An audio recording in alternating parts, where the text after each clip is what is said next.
Live from New York. It's a show doing away with a witty, pithy open to bring you breaking news. Yes, I want to talk about Nick Bosa out for the year.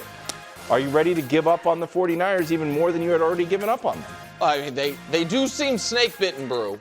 I haven't seen a team, it's like the last 10 years, every other season it feels like they got tons of injuries. Yeah. And sometimes for consecutive seasons. So I'm going to keep faith because the defense has been playing banking well, those 3 wins is huge, but this isn't a 3-month injury. This is such a bad injury, even the insiders have to admit he's out for the year. They can't even pretend he's going to be back. There is one bright spot for the 49ers. We're back! I told you guys. We are back. Brock, rest up. Matt go get a shot somewhere next year, maybe? Somewhere very close to where he's at right now. We have an excellent Power Pack show. We're starting with Kansas City gets a win. Chiefs scored 22 points against a woeful Giants squad to avoid a dreaded 0-3 start. All smiles? Not exactly. Travis Kelce was frustrated and took it out on Andy Reid. Andy took it out on him. Again. Andy hit him that time. I guess this was a good thing. If it happened to any of the other players in the entire league, it'd be front page news. But here, it's just firing up the team, I guess. Okay, do you feel better, worse, or the same about your Kansas City Chiefs? Drastically better. The Super Bowl hangover lasted 10 quarters. And it was, listen, the last time the Chiefs were in this spot, it lasted about 7-8 games. This year, I believe it lasted 2.5, 3 games. And we saw in the second half, notably, them get back to being a semblance of who we have known them to be. And over the course of these 3 games, my biggest worry after week 1, my single biggest worry was I was like, oh my God. For the first time, really since Spagnuolo's been there, do we have a bad pass defense? And then in week 2, it was better. And yesterday, obviously, they took Russell Wilson, who, I mean, NFC Offensive Player of the Week. Russell Wilson. Listen, he had 450 yards. It does help. Well, it didn't help the Cowboys. Right, the Cowboys. He had half 1,000. Better than the Cowboys. Malik Neighbors on a milk carton. So that I felt better about the pass defense over the, from week 1 to 2 and then 2 to 3. Yep. They are begrudgingly, finally, attempting shots downfield. And the last 2 games, it's been the same thing. Tyquan Thornton can make a great play. Patrick misses him. And then he's like, I'm going right back to him. He makes it. Last night, Tyquan Thornton can make a great play. He doesn't quite hold on to it. Patrick goes back to him. The running game is still not good, but actually last night was the best it's been absent Patrick. Patrick had one. He didn't run much. Right. He had 5 carries, but 3 were kneel downs. So small improvements as they steady themselves, and the team that I compare this Patriot team, or this Chiefs team to, is the only team they're chasing in anything. The Patriots, who made 8 straight conference championship games. The Chiefs have made 7. 4 of those 8 years, from 2011 to 2018, they started 2-2. They spent the beginning of the season kind of figuring it out. So all of that logically makes me feel better, but most importantly, emotionally and kind of metaphysically, there was a moment last night that I think we will look back on. So a quick reminder for the audience, if I may, with some video.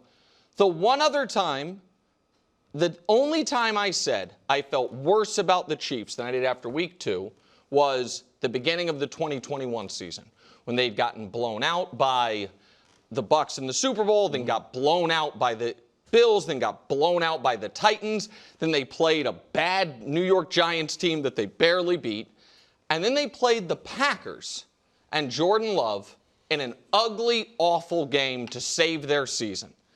And famously, at the very end of the game, there was, for first things first fans, the pass heard around the world. Everyone remembers it.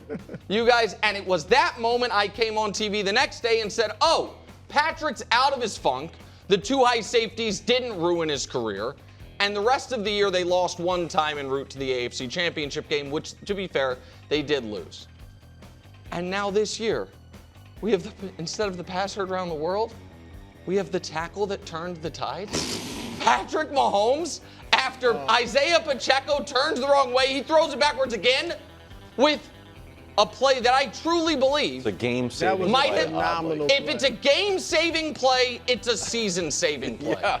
And so we've had the pass heard It's an around the world, unbelievable Brou. play. We now have the tackle that turned the tide. And I got to tell you, Patrick Mahomes, league MVP after 3 weeks, is probably gone. However, Patrick Mahomes, defensive player of the year, who's made a bigger defensive play this season than that one? Somebody tell me. The Chiefs are a true contender.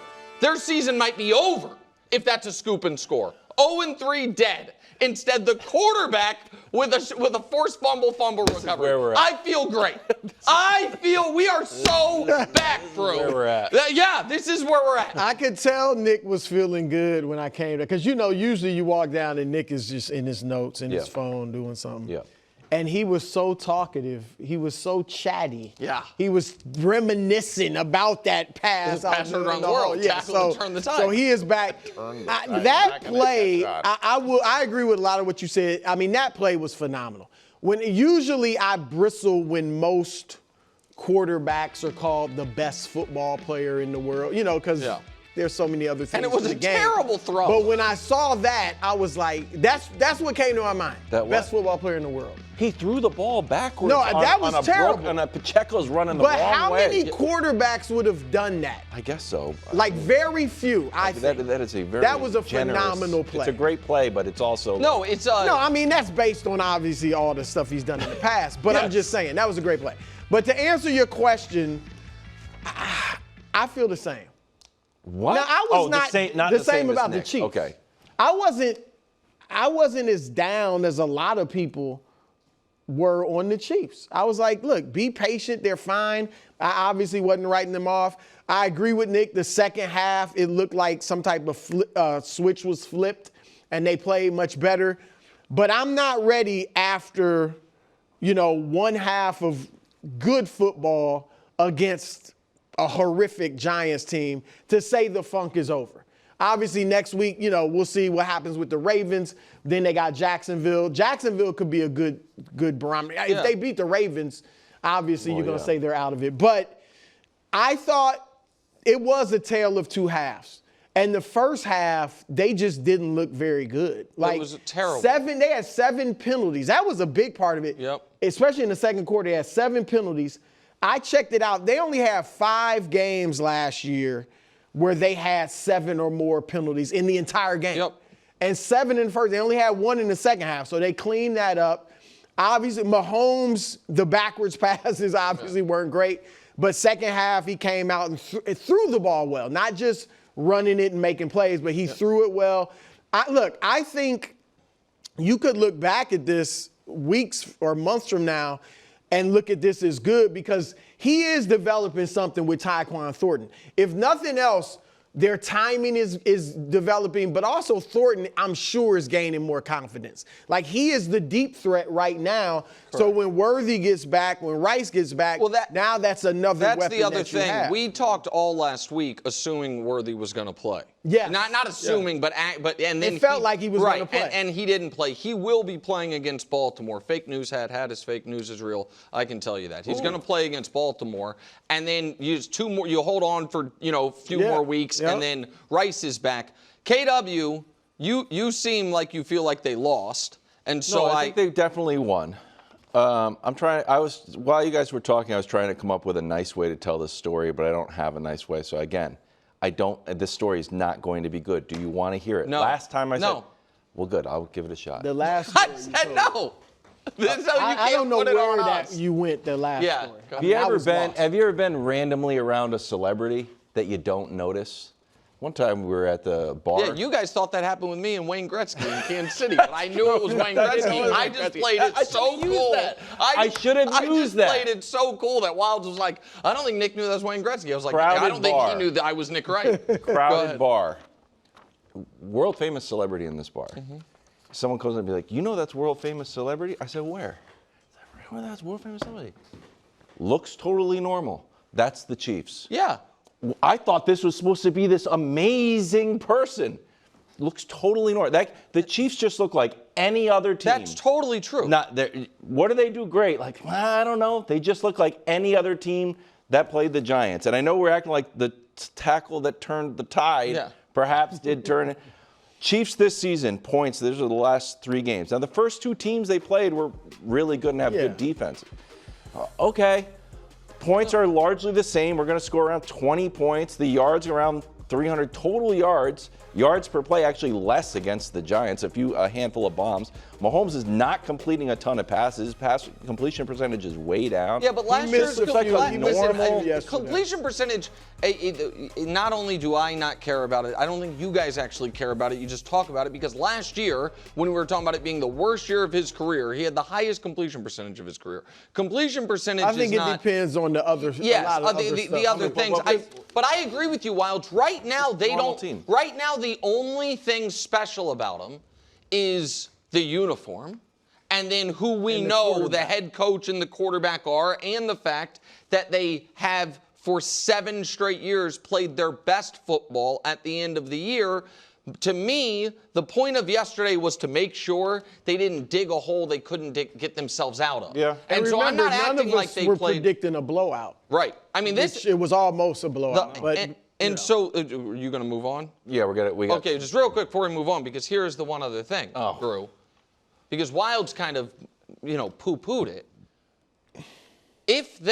Now the Chiefs are 1 win away from flipping the narrative entirely. From not only are they fine, but it's what's wrong with Baltimore, who then themselves will either be 2-2. We will feel like we know what's wrong with Baltimore. Or 1-3, which leads us to, it snuck up on us, KW. First things first, Bowl 3. Week 4, Baltimore and Kansas City. Season's on the line. I'm telling you, what if Baltimore loses tonight? 2 1-2 teams coming to Kansas City, desperate for a win. First things first, Bowl 3. I need a W in this. You guys, I'm 0-2. Come on, Ravens. Yeah. You guys look awesome.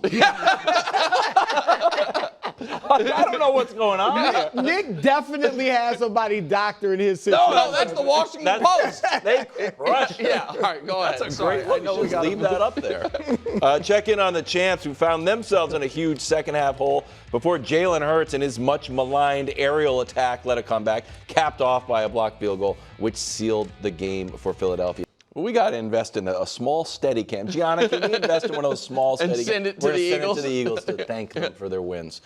Brou, what did the Eagles prove in their comeback win? Well, they proved a few things. Okay. The first being that they own the Los Angeles Rams. Say it. And everybody's All-American, Matt Stafford. They just do. Thank you. All right? They won 4 straight games against the Rams. The Rams haven't beaten them since 2020, I believe, when Carson Wentz was the quarterback. Love it. So they own them. And yesterday, Nick, it felt like they big brothered them. Not that they spotted them the lead, but it was like they were like, okay, this is ridiculous. At halftime, they just were like, all right, that's enough is enough. And just totally outplayed them in the second half. And obviously in the second half, they proved, look, open up the offense. I'm not saying you have to go Justin Herbert against the Chiefs or old Patrick Mahomes, whatever. But open up the offense and let Hurts throw the ball. I don't disagree with what A.J. Brown said. I have no problem with him saying it because he's absolutely right.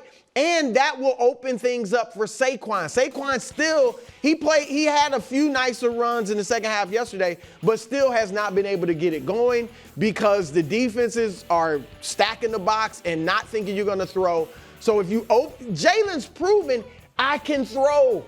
Every time he does it recently, it's worked. So I'm not saying throw it 35 times a game, but open up the offense. You'll be a better team. Desperation to let him throw is your point. And if you start doing it now, if for some strange reason he's struggling and it doesn't work, or you lose a few games because he's throwing too much, you can dial it back. But they need to open it up a little bit more.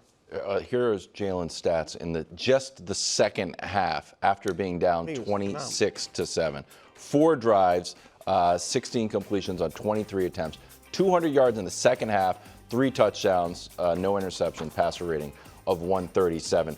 What I liked the most about it upon reviewing the game, because I was obviously deep with my favorite quarterback, Drake May, my second favorite quarterback now, Jalen Hurts, is knowing, you know what it reminded me of, Nick? When Saquon was like talking about the tush push, everybody knows what's coming and you can't stop it. The big knock on Jalen Hurts is, can he complete these passes when everybody knows it's coming? 5-play drive, 79 yards. 2nd and 13, AJ for 38. 3rd and 10, Devontae for 16. 3rd and 10, 8 minutes left. AJ goes for 25. 3rd and 10, under 5, AJ for another 23. So this, everybody knew it was coming. He has to throw the ball. Hasn't really thrown the ball all year. Still successful. And I didn't make any sarcastic comments there at all. What do you mean? I'm just trying Like to. he's the best quarterback in the world. No, I'm just trying to just give a solid analysis there. Just running off some numbers, not doing any funny voices, not doing anything crazy, not saying I told you so to anybody. Just trying to just. You should. Trying to be professional. Here's the thing. Here. Kevin Wildes believes in nice. Jalen Hurts more than the Eagles' offensive coordinator does. Like I don't know what his deal is. He needs to open it and up. He had to get talked to by the leader of the team. Correct, and that was a good job by Jalen. Yeah. Being like, hey, sorry, my mic pack fell off. Oh, that's why my hand's behind my back here. I'm not trying. I thought you were doing like a Houdini bit. No, can we show the numbers? Show the first half numbers. Go through both of these, Dust, if we different could. games. So, Yeah, I mean, 33 yards in the first half is impossible. Yeah. And then 255 in the second half is phenomenal. And then Jalen passing the ball, first 10 quarters of the year. 7 passes that went more than 10 yards through the air. Second half against the Rams, 9. And so this was, to me, kind of a best-case scenario for your take, Kevin Wildes, which is why I'm going to pay the Eagles as big of a compliment as I possibly can. Wow. What did the Eagles prove in the comeback win? At this moment, the 2025 Eagles are the 2024 Chiefs. Where they are. What's wrong, Wildes? What's wrong? I don't think they think that's a compliment. The defending champ that is undefeated in real life finds a way to win, but they're undefeated in real life, but winless in hypothetical situations. They are they literally won a game with blocked kicks like the Chiefs did. They are the team that knows how to win and can beat you a million different ways, but none of the games feel clean. You know what I like? It is they have graduated to the championship pedigree thing, which is we can act like the 2024 Chiefs season was a total disaster. They won 17 games and went to the Super Bowl. I just don't know. We put it on a platter like. It's a compliment from me. Maybe it wouldn't be for you. No, I know, but if you said that it's at City Hall in Philadelphia, I don't know if it'd be like, yeah. Well, I feel like, Nick, and I'm sure there were some games that were, because I'm thinking of the Denver win that didn't feel that impressive with the block. The block kick. Yeah, but there were other, it felt like a lot of their wins were just, they didn't play that well, but they were low scoring, but they won. This one felt, for Philly, I get what you're saying, but that second half was just, they bulldozed. That I totally agree. Like that feels But different. it was where, and it even gets to, and we can, they're getting a bit of the Zapruder film, did you miss this call stuff from the internet like the Chiefs got last year, which false start. Give me a break. Right, which we would be remiss, by the way, since it was such a story last week, if we didn't at least follow up briefly on the tush push stuff, right? So the tush push, because Pereira pointed out immediately, right? The 4th down tush push, they showed it. And he was like, you know what I mean? It's so hard to call. It's a false start. The thing is this. It wasn't hard at all in the Saints game. Because the Saints game, there was a tush push, there was a false start, and they called it. So I have another announcement. Because the tush push, I do think people are going to get flagged on. Yeah. Except the Eagles. Right, which is why it's not the tush push anymore, boys. This guy is tush push gone. Long live the early bird. It is. They're the only ones who can get away with it. Tush push in the lab. In the lab. The tackle that turned He's been waiting all That's early the third bird. time. The early bird. all this. KW, be honest. The early bird. Early bird's pretty good. early bird is good. We call it early bird's going to keep it rolling. The early Everyone bird else is trying to do tush push. Brotherly shove would have been Philly, but it was called tush push. Never really caught on. Yeah, early Too many bird. syllables. Yeah, listen, if they're going to do it, they can get away with it. The poor Saints can't. They can't.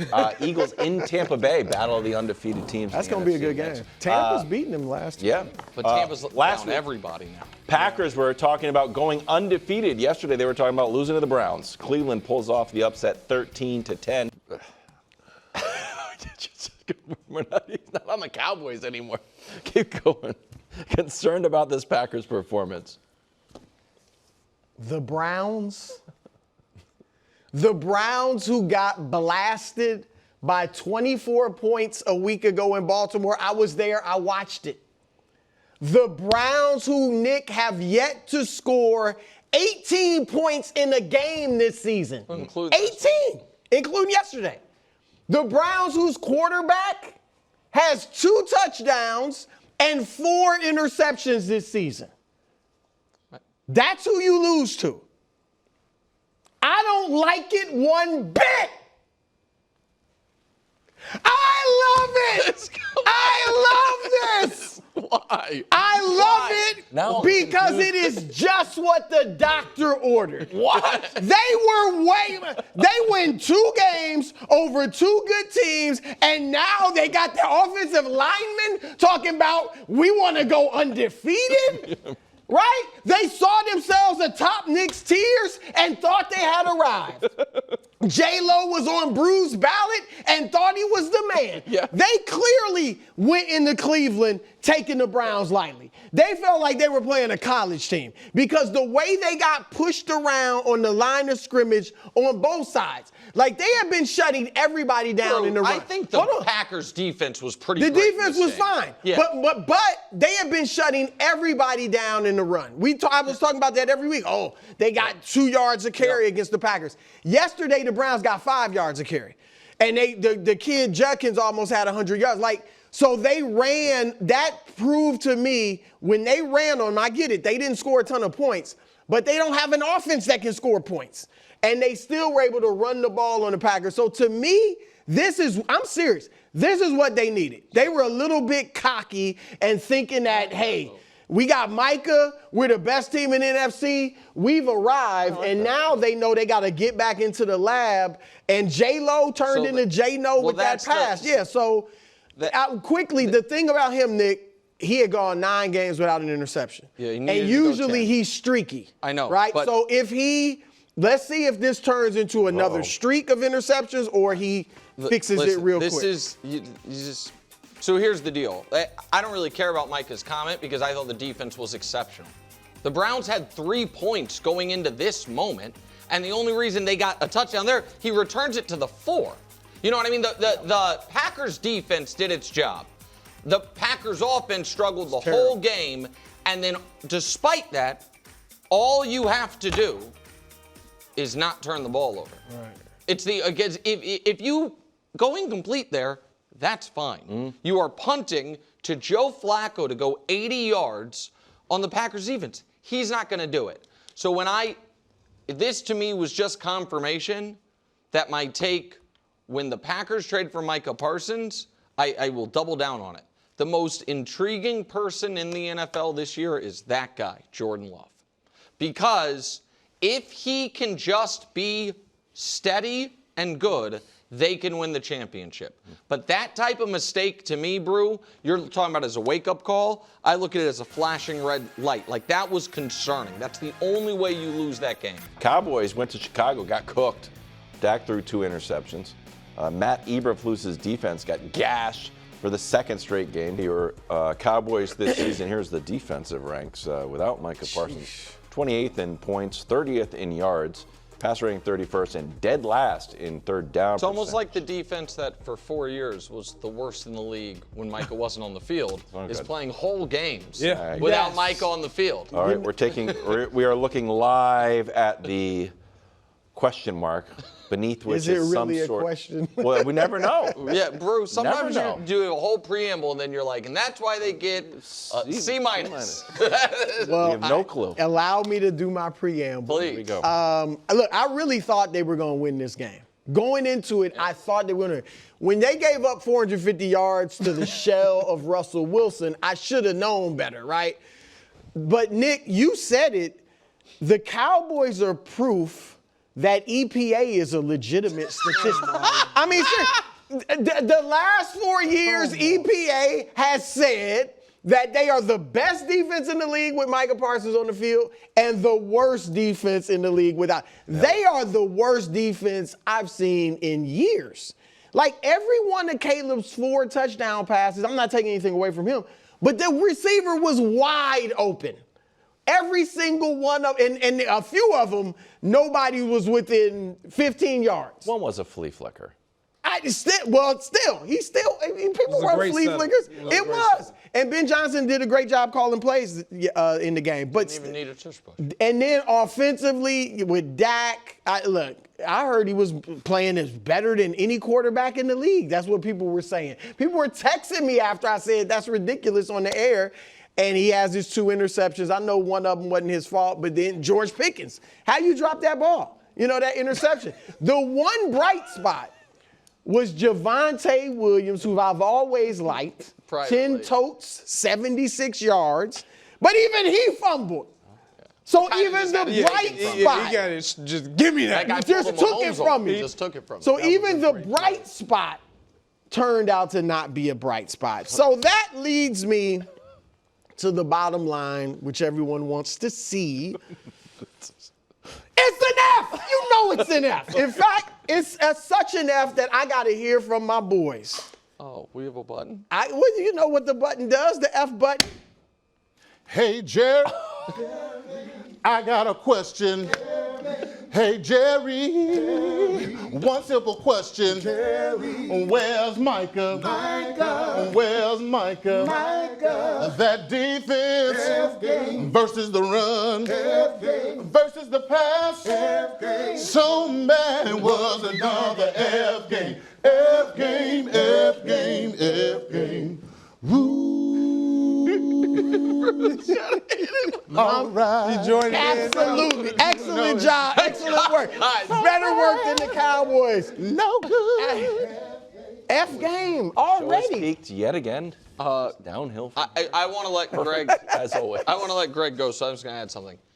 You guys know the last time Caleb Williams played in a game that he wasn't sacked? Never. USC? Yeah. September of 2023 against Stanford. The last team to not be able to sack Caleb It's was like the they could Stanford Cardinals. use like So Micah listen, Parsons type and now CD goes out, which was their own, and How long is that? well, listen, Stephen Jones ankle? said he had a high ankle, but then they tried to say he might play this week. I'm not sure who reported it, but since we went on there, they're saying he's probably going to miss a couple weeks. High ankle for a receiver is even if it's the most mild, you usually miss some time. Absolutely. Yeah. And it's one of those injuries that Lingers all year. It's a because disaster. if he gets touched, if it gets just tweaked, it reestablishes the initial injury. But yes, F game. This is very fitting. Like, I think what has always been frustrating for me as someone who's played on offense is when a critical player goes down, like, is your offense simply just tailored to that individual? I know how important of a player CeeDee Lamb is. Everyone does.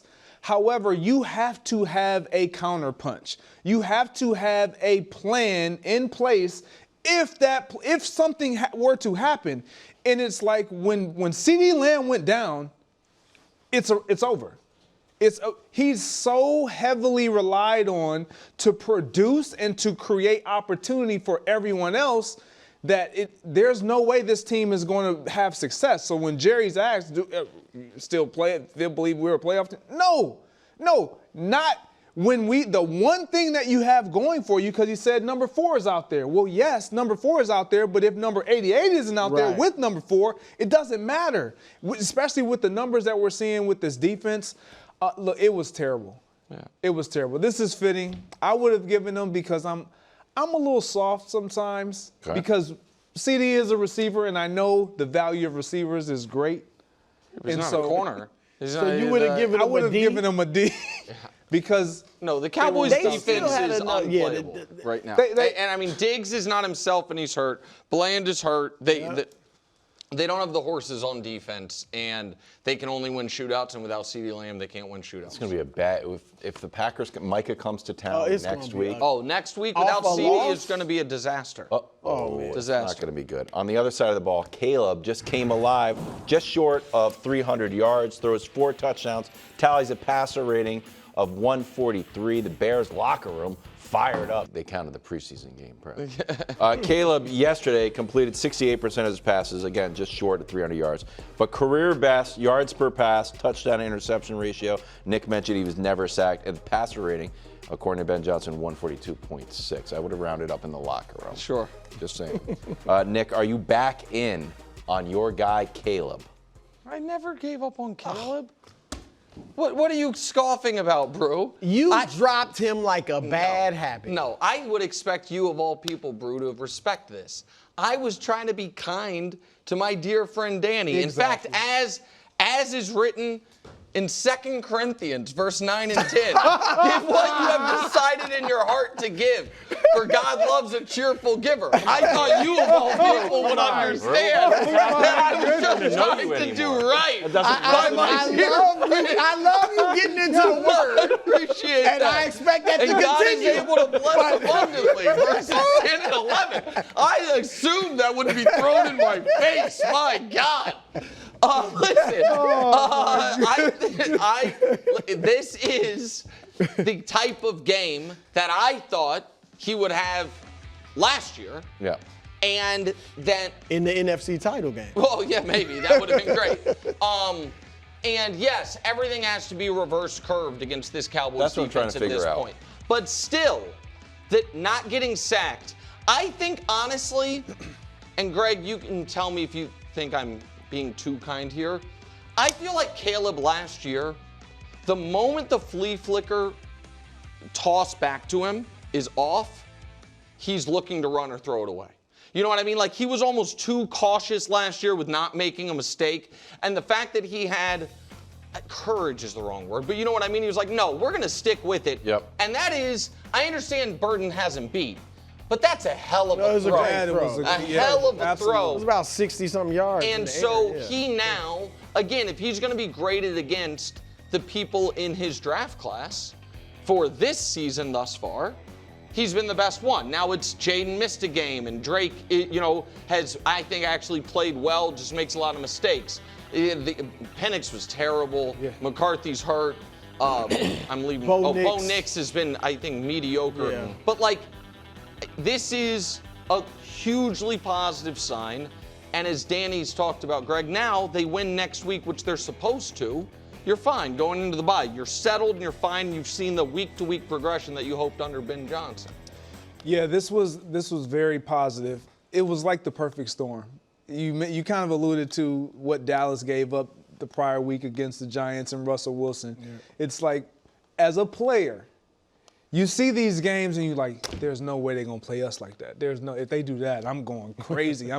So when you turn on the film and you see holes throughout an entire defense on how you can attack them up front, at the second level, every single level of their defense, it's exciting. You have to be able to put together a game plan to support that. And I thought Ben Johnson did a phenomenal job of setting up all the other plays, going 12 personnel, that's 2 tight ends, and shoring up the fact that our quarterback's not going to get hit today. Our quarterback's not going to get pressure to where he is uncomfortable and he can't get in rhythm. They established that early, set up the flea flicker. Now you make plays, you're positive, things are happening. There's still work to be done. Yeah, of course. But against a defense like this, you got to tip your hat to Caleb. He did exactly what he should have done in that game. Yeah, look, I thought Ben Johnson did a great job calling plays. He called a few design runs for Caleb, which I wanted him to do. So that's something they can lean into because obviously he's got that skill. But the question is, look, he was great. I don't want to take anything away from him. Obviously, Dallas's defense is horrific. The thing for him is he's got to be consistent. Because remember, as I pointed out, last year he had some moments that were, and all of these moments do show you, like, his ceiling is crazy. Yeah. Like, his ceiling is star, superstar, whatever, all that people thought he could be. He's just got to become consistent at doing it every week. And if you have like next week, let's say the spectacular play isn't there.